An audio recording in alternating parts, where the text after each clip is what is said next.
¿Son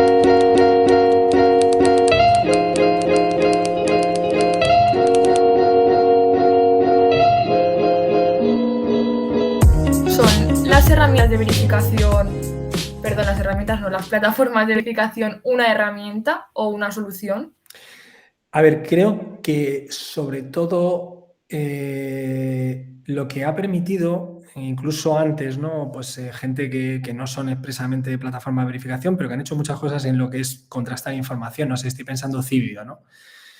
Cibio, por ejemplo, antes de que estuviese Maldita, que estuviese Neutral, etcétera, Cibio, yo que tuve la oportunidad de hacer cosas con ellos hace muchos años, me parecía fascinante por una cosa, de repente decías, la información, no sé si conocéis, por ejemplo, una iniciativa, ahora que, por ejemplo, la Comunidad de Madrid ha dicho que va a hacerlo, ¿no? De hacer una aplicación para conocer la distribución de los presupuestos, ¿no? Bueno, pues eso Cibio lo lleva haciendo 15 años y hay una iniciativa internacional que lleva haciendo 20, ¿no? Pero, por ejemplo, Cibio hizo dos cosas que tiene algunas cosas muy interesantes, ¿no? Por ejemplo, uno que se llama el indultómetro. En el fondo es la información que está en el boletín oficial del Estado sobre indultos, pasarla a un formato que la gente pueda entender. O sea, yo no me voy a poner todos los días a leer el boletín oficial del Estado a ver cuántos indultos hay. Ahora tú te vas al indultómetro y ves cuántos indultos hay, cuáles son las casas de los indultos, etc. Bueno, pues en este caso una organización sociedad civil lo que hizo fue traducir una información que deliberadamente o no era confusa, ¿no? Bueno, pues hicieron muchos proyectos de estos, ¿no? Tienen, por ejemplo, el de España en llamas, ¿no? Para entender el tema, por ejemplo, de los incendios, ¿no? Que es un poco el paradigma de periodismo de datos en ese sentido. O sea, yo creo que ha habido ahí todo lo que ha sido periodismo de datos, periodismo de investigación y datos, y ahora estamos, desde hace unos años, incorporando, porque ha surgido este nuevo tipo de medios, incorporando la necesidad de que haya gente que pueda verificar ese discurso que hay en redes, ¿no? Y que pueda hacer esa tarea de lo que era el gatekeeper, ¿no? Habitual en un medio, pues ahora de una manera distribuida. Y lo más interesante, y creo que efectivamente son una herramienta imprescindible hoy en día. O sea, no digo que sean la solución, de hecho ellos tienen claro que no lo son. O sea, ellos en general creen que vienen a ayudar, ¿no?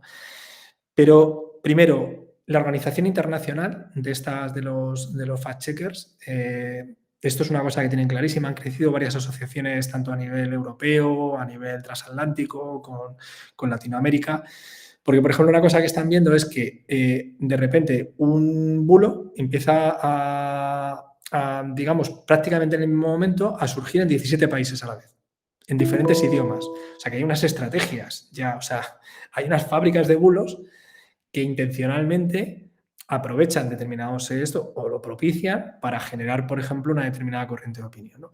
Entonces, esas asociaciones, como la Asociación Internacional de Periodismo, que también están haciendo esa tarea en otros ámbitos, eso es fundamental. O sea, por un lado, lo que son los fact-checkers, pero luego ese carácter, digamos, de carácter global que están generando. Y luego, en torno a eso también otra cuestión, lo que os decía, trasladar eso a la sociedad civil. O sea, que si yo descubro como están haciendo, por ejemplo, con temas de inteligencia artificial, con el chatbot, por ejemplo, que tiene de WhatsApp Maldita o iniciativas similares, de tal manera que de una forma fácil, si yo hay algo que leo y me parece que es falso, pues que pueda contribuir a esa parte de captación de información que a veces es muy complicada porque es laboriosa y no llegan, ¿no? Y entonces, o sea, yo lo que creo es que estamos en el buen camino en ese sentido, pero todavía, o sea, es una herramienta imprescindible, necesaria, pero tenemos que seguir avanzando. Sí, al final, bueno, creemos que tiene que ser pues algo transversal, como tú has dicho al final, algo educacional, plataformas, que se tienen que sumar medios, que se tiene que sumar la administración, que si podemos se tienen que sumar las plataformas. Y al final teníamos una última pregunta y es, ¿qué papel crees que van a jugar las personas o los individuos como personas únicas en esta lucha contra la desinformación? Yo creo clave, o sea, al final y conectando con esto que decíamos ahora, es un elemento, posiblemente es el gran elemento, ¿no? Fijaros, ahí tenemos algunos ejemplos, ¿no? Los informáticos, por ejemplo, cuando hablan de temas de ciberseguridad, el mayor exploit que existe son las personas. O sea, no existe, la mayor vulnerabilidad son siempre las personas. Es verdad que tú tienes que introducir más tecnología, por ejemplo, para hacer más seguros. Y sabéis que las universidades hemos sido atacadas, son atacadas constantemente, pero ha habido varias universidades en el último año y medio, pues que les han puesto en muchos aprietos, ¿no? Porque de repente te entran y te hacen polvo. Entonces, la mayor parte de esa vulnerabilidad siempre viene por un error humano, ¿no? Es decir, o bien por una confianza, no sé, pues me mandan un mensaje y no compruebo que de repente, joder, el texto es raro o que no viene de un dominio de la propia institución. Cada vez lo hacen mejor, también es verdad, ¿no? Pero, por ejemplo, cuando se hacen campañas, ¿no?, para detectar vulnerabilidad dentro de las instituciones, a veces es sorprendente, es que picamos un 60% y hemos hecho clic allí, hemos abierto, tal. Entonces, si esto pasa con cosas más mecánicas, pues ¿cómo no va a ser con algo que muchas veces apela a lo emocional? Entonces, ahí, evidentemente, los individuos son básicos. Si por ejemplo, una cosa que eso se ha tratado mucho, si alguien, cuando le llega una información en un WhatsApp, que además WhatsApp, Telegram, todo lo que es mensajería instantánea, se ha convertido en el elemento básico de propagación de desinformación, se lo piensa antes de compartirlo, o lo mira y dice, joder, esto, no sé, es raro, ¿no? O sea, pero es que incluso en grupos con gente que somos de los medios, picamos y de repente propagamos algo que no hemos contrastado.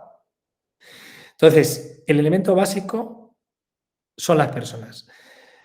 ¿Qué ocurre? Que las personas, como ya antes me comentabais que habéis estado viendo el aspecto psicológico, tenemos nuestras debilidades y son fáciles de explotar. Entonces, pasa por conocer nuestras vulnerabilidades. Esto es como cuando tú dices, ¿yo podría meterme en una pelea y salir indemne? Pues seguramente no. Ya he conocido mis vulnerabilidades.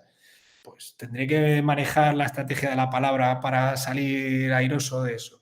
Pues esto es igual. Yo tengo unos egos cognitivos, tengo que conocer que los tengo que saber cómo enfrentar esa información, me tienen que ayudar a entender cómo propaga la desinformación, qué características tiene, cómo la puedo identificar, igual que hacemos con la ciberseguridad, que me ayudan a identificar, mire usted, su banco nunca le va a pedir los datos bancarios ni le va a pedir no sé qué.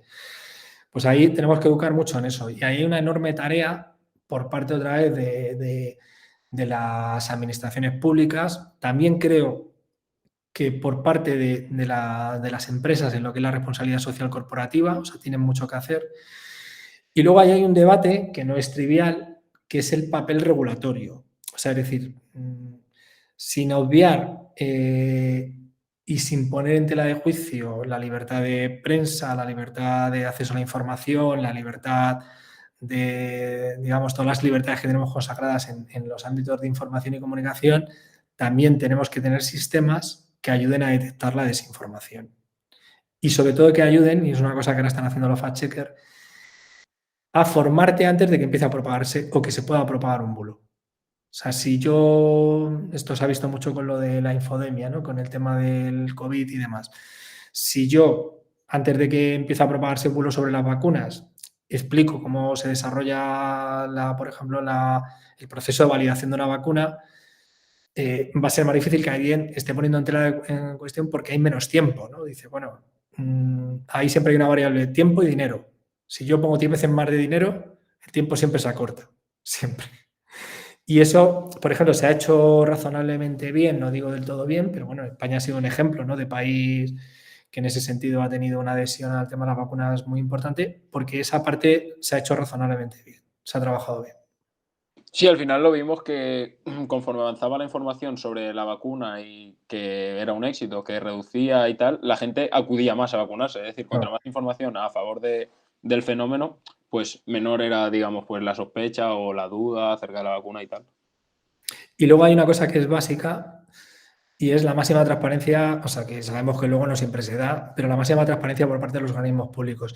La transparencia y la rendición de cuentas son dos instrumentos clave para luchar contra la desinformación. Porque esto, por ejemplo, se ha visto mucho en los temas de la pandemia, ¿no? O sea, se ha visto mucho, por ejemplo, si habéis visto el último, por ejemplo, Reuters, el último informe que hizo, trataba esto en uno de los apartados, pero hay otros, ¿no?, de la OMS y demás, que se ha visto dos cosas clave. Cuanto mayor nivel de formación en los países medio, no siempre, o sea, esto no son dos variables que hacen correr de manera directa, pero normalmente en los países que, digamos, hay más formación media, normalmente ese tipo de desinformación propaga menos y la gente acude a fuentes, digamos, oficiales. Y luego la otra cuestión básica también es que cuanto mayor confianza, o en general cuanto mayor confianza tienes, por ejemplo, en tu sistema sanitario, etcétera, también la gente, o sea, cuando la gente confía más en sus instituciones, las cree más. O sea, que son buenos indicadores para tenerlo también en cuenta. Por eso os decía que ahí el papel de la administración pública es muy importante, entendiendo que si tú das confianza, las fuentes oficiales serán de confianza. En los países en los que tienes muy poca confianza, nosotros, pues bueno, en España es verdad que en general el sistema público es un sistema, digamos, que todo el mundo está convencido de que, que es mejorable como todo, pero es un buen sistema. Entonces se confía mucho en él. Y eso ha sido uno de los elementos clave que hemos tenido en esto. Lo cual da pistas también, ¿no? Sobre que eso es básico. Cuanto más transparentes, más fiables, más rendición de cuentas hagamos, pues la gente tenderá a confiar más en lo que le decimos. Cuando menos, lo que tú no cuentes, pues vendrá alguien y lo cuenta o se lo imagina. Pero si es atractivo, se compra. Bueno, Elena, no sé si tienes alguna pregunta más. No, es que tenía el micro silenciado. No, yo creo que hemos abordado todas las que teníamos y bastante bien. La verdad que, Manuel, Sí. un placer, te lo decimos otra vez y muchas gracias por aceptar para formar parte de... Me alegra poder colaborar y desearos que hagáis un trabajo extraordinario y nada, ya cuando lo tengáis, si queréis compartirlo, pues nada, Te lo encantados. compartimos. Claro. Te lo compartiremos. Muchas gracias. Bueno, cuidaros. Un placer. Hasta luego. Gracias.